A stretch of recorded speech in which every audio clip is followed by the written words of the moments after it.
Welcome to Study Basics, Day 2 of 5. Yesterday we defined study as the process of taking in information to repeat it for evaluation.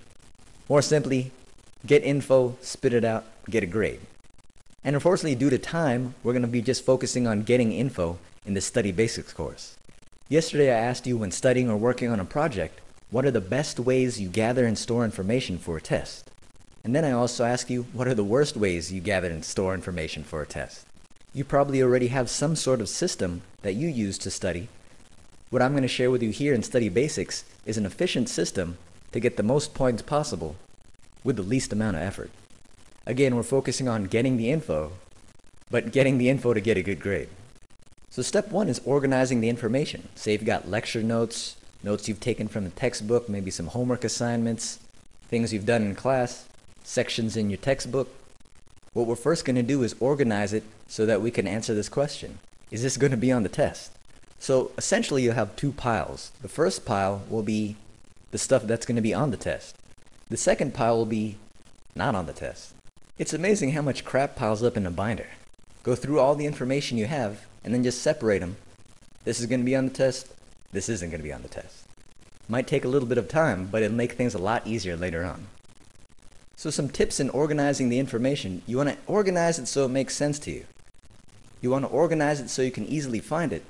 And you want to organize it so you can remember it. Not only remember where it is, but also remember the information when it comes time to memorize. Some students use little colored folders or little colored sticky tabs. Some students use different color highlighters. Me, I start out with big messy piles and then slowly organize within those piles. A good way to think about it is like folders on your desktop or folders in your MP3 player. So here you have rock, and then you have the band name or R&B and certain artist.